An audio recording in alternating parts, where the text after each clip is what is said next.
Doctor Nadeem Sajjad राजा साहब, आप ये फरमाइए, जो नई वैक्सीन है जो प्रोटेक्ट करेगी हमें कोरोना वायरस से, वो कब तक मार्केट के अंदर आ जाएगी, वो कब तक दस्तयाब हो जाएगी? उसकी टेस्टिंग का जो प्रोसेस जारी था, जिसमें जिसमें गवर्नमेंट ने लाखों पाउंड करोड़ों पाउंड जो है फंडिंग की है, उसके ऊपर कितना काम हुआ है अभी तक? एक ग्रुप जो कि ऑक्सफोर्ड में है, वो कोरोना वायरस इन्फेक्शन से बचाव के लिए वैक्सीन की तैयारी पे काम कर रहा है। वो लोग दिन रात इस पे अमल कर रहे हैं और गवर्नमेंट ने भी फंडिंग दी है। गवर्नमेंट फुल सपोर्ट दे रही है उस ग्रुप को। तो सबसे पहले उन्होंने जानवरों पर तजर्बा किया, वो बड़ा कामयाब रहा। उसके बाद जब ये इंसानों पर तजर्बे की बात आती है तो 3 फेजेस होती हैं। तो पहला फेज में उनको बड़े हौसला अफजा रिजल्ट मिले, बड़े हौसला अफजा नताज मिले, तो उसकी बुनियाद पर वो अब दूसरे फेज में चले गए हैं। और वहां से जो भी उनको नताज, लेकिन वो ग्रुप बहुत पर उम्मीद है। और उस ग्रुप के साथ एक फार्मास्यूटिकल कंपनी ने जो है वो एक मुआहदा भी कर लिया है हाँ। कि जब वो कहेंगे कि हाँ जी, जब गवर्नमेंट या ड्रग रेगुलेटरी अथॉरिटी उनको इजाज़त देगी कि अब आप इस वैक्सीन को कोरोना वायरस इन्फेक्शन से बचाव के लिए इंसानों पर इस्तेमाल कर सकते हैं, तो वो जो दवाइयों की कंपनी है वो फौरन उसको मार्केट में ले आएगी। तो अभी तक बड़े हौसला अफजा नताइज मिल रहे हैं। तो इसके बाद दूसरे दूसरे मरहले के बाद इसका तीसरा मरहला होगा। वो थोड़ा सा बड़ा होता है, लेकिन चूंकि जिस तरह वो लोग दिन रात काम कर रहे हैं और बेशुमार लोग रजाकाराना तौर पर इस ग्रुप के साथ तावन कर रहे हैं और रिसर्च में शामिल हुए हैं, तो उम्मीद है कि खजा से पहले या खजा के शुरू में ये वैक्सीन मिलना शुरू हो जाएगी। और अक्टूबर नवंबर के अंदर ये वैक्सीन आ जाएगी, इवन एंड ऑफ सितंबर हम बात कर रहे यही यही वो ग्रुप कह रहा है और बहुत से माहिरीन भी ये कह रहे हैं कि उम्मीद है कि सितंबर अक्टूबर तक वो वैक्सीन जो है वो मिलना शुरू हो जाएगी।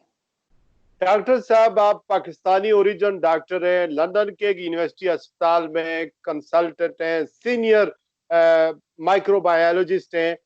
इस मौके पर जब WHO या इंपीरियल कॉलेज या सारे जो अदारे हैं वो पाकिस्तान में ये पेशगोई कर रहे हैं कि वार्निंग दे रहे हैं कि बड़े पैमाने पर अमवात होंगी, आप पाकिस्तान के लोगों को क्या एडवाइस करेंगे कि इस मौके पर क्या करना चाहिए? सबसे पहली बात जो मैं अपने तजर्बे की बुनियाद पर कह रहा हूं, जो कोरोना वायरस के मरीज मैं देख रहा हूं या उनके उनके इलाज मालजे में हम लोग जिस तरह शामिल हुए हैं, जिस तरह हम बीमारी को देख रहे हैं, उस तजर्बे की बुनियाद पर मैं ये लोगों को पैगाम देना चाहता हूं और मेरा पैगाम बिल्कुल साफ है कि ये कोरोना वायरस इन्फेक्शन एक हकीकत है। ना इसमें कोई साजिश है, ना इसमें कोई प्रोपेगेंडा है, और आप लोगों को इसको सीरियस लेना होगा। आप अपनी जान भी बचाएं, अपने प्यारे लोगों की जान भी बचाएं, अपने आसपास के लोगों की जान भी बचाएं। तो आपको क्या करना है? आपको सिर्फ ये करना है कि जो भी हुकूमत ने या WHO ने या माहिरीन जो भी आपको बता रहे हैं, आप उन तदाबीर पर, एहतियाती तदाबीर पर अमल करें, खुद भी बचें, दूसरों को भी बचाएं, और अपना जो आपका अस्पतालों का सिस्टम है उसके ऊपर बिल्कुल बोझ ना बने। और जो भी हो, आप मरीज हो आपका, आप उसको फौरन डॉक्टर से आप फोन पे बात कर सकते हैं, आप वीडियो पे बात कर सकते हैं, आप राय लें कि अब आपको क्या करना चाहिए। लेकिन आपको अपने आप को भी बचाना है, दूसरे लोगों को भी बचाना है, और हुकूमत के साथ तावन करना है। आप समझते हैं कि ये सीरियस थ्रेट है जिसमें सूनर और लेटर हर किसी को इसका शिकार होना है, उसको लगनी है ये बीमारी, ये वायरस लगेगी? ये एक बिल्कुल हकीकत बीमारी है।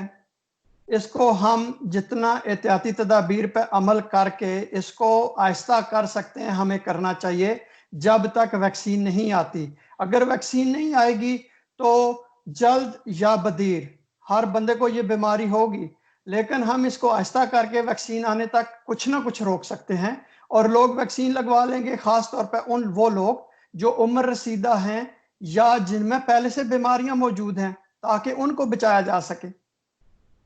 Senior consultant, senior microbiologist, university hospital London south and से हमारे साथ मोहतरम डॉक्टर नदीम सजाद राजा साहब मौजूद थे, जो बड़ी मुफीद मालूमात हमें फराहम कर रहे थे।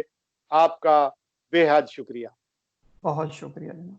नाजरीन, इस चैनल को आप सब्सक्राइब भी करें और ये दूसरों तक भी ऐसी जो वीडियो है वो पहुँचाएं, ताकि दूसरे लोग भी मुस्तफीद हो सकें। अपने मेज़बान शिराज खान को इजाज़त दीजिए। अस्सलामु अलैकुम वरहमतुल्लाहि वबरकातुहू।